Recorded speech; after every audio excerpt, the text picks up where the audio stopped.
股份呢係台灣新北市嘅一個小鎮，山景同懷舊嘅街道而聞名。呢度曾經係一個繁榮嘅金礦小鎮，而家則以茶館、手工藝品店同埋傳統小食吸引遊客。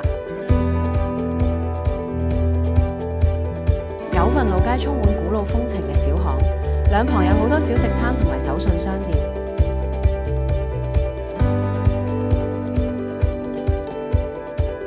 花生雪糕係一道非常之受歡迎嘅傳統小食。呢款甜點小食主要由花生碎粒、花生粉同埋雪糕組成，外面包裹住一層薄薄嘅花生糖，口感獨特、香濃嘅花生碎粒同雪糕嘅滑順結合，帶嚟清涼嘅享受。建議搭配當地其他小食，好似珍珠奶茶或者係鹽酥雞，體驗更多台灣嘅美食風味。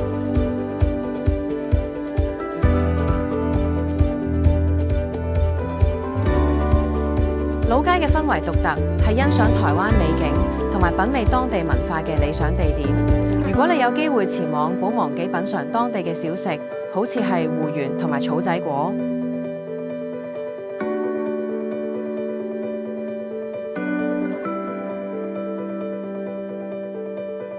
近年嚟，十份因為其獨特嘅歷史背景同埋美麗嘅自然風景，逐漸發展成為一個熱門嘅旅遊景點。以老街、茶園同瀑布等旅遊資源吸引遊客。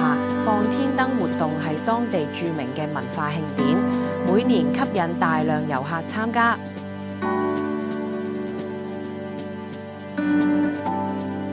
放天燈起源於農業社會，最初用嚟祈求平安同埋好運。隨住時間演變，成為新年同埋節慶嘅重要活動。天燈上面寫住願望，象徵將希望同埋祝福送往天空，期望能夠實現。亦都可以親手製作天燈，選擇顏色同埋圖案。成千上萬嘅天燈喺夜空中漂浮，形成壯觀嘅景象，吸引攝影愛好者同埋遊客影相留念。喺節日期間，通常會伴隨住音樂表演同民族文化展示，增添喜慶嘅氛圍。每年元宵節期間係最熱鬧嘅時候，但十份都會定期舉辦其他放天燈活動。放天燈活動唔單止係一場視覺盛宴，更係體驗台灣傳統文化同埋民族嘅重要機會。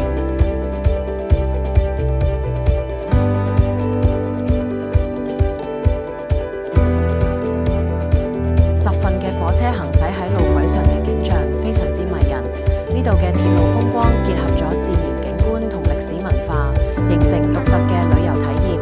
行駛時嘅畫面非常之適合拍攝，尤其是喺黃昏時分，夕陽映照下嘅火車與山景嘅配合，一幅美麗圖畫呈現眼前。沿途可見青山綠水，尤其喺十份附近嘅山谷中，火車穿行嘅時候，四周環繞住壯觀嘅自然景象。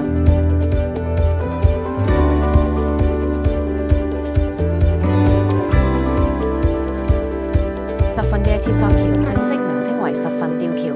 鐵索橋長約140米，懸掛喺山谷之上，橋身由鐵索同埋木板構成，結構堅固，經過多次修繕，仍然保持良好狀態。鐵索橋係遊客影相嘅熱門地點，橋上所見嘅山景同埋老街嘅全景，使到呢度成為美麗嘅攝影背景。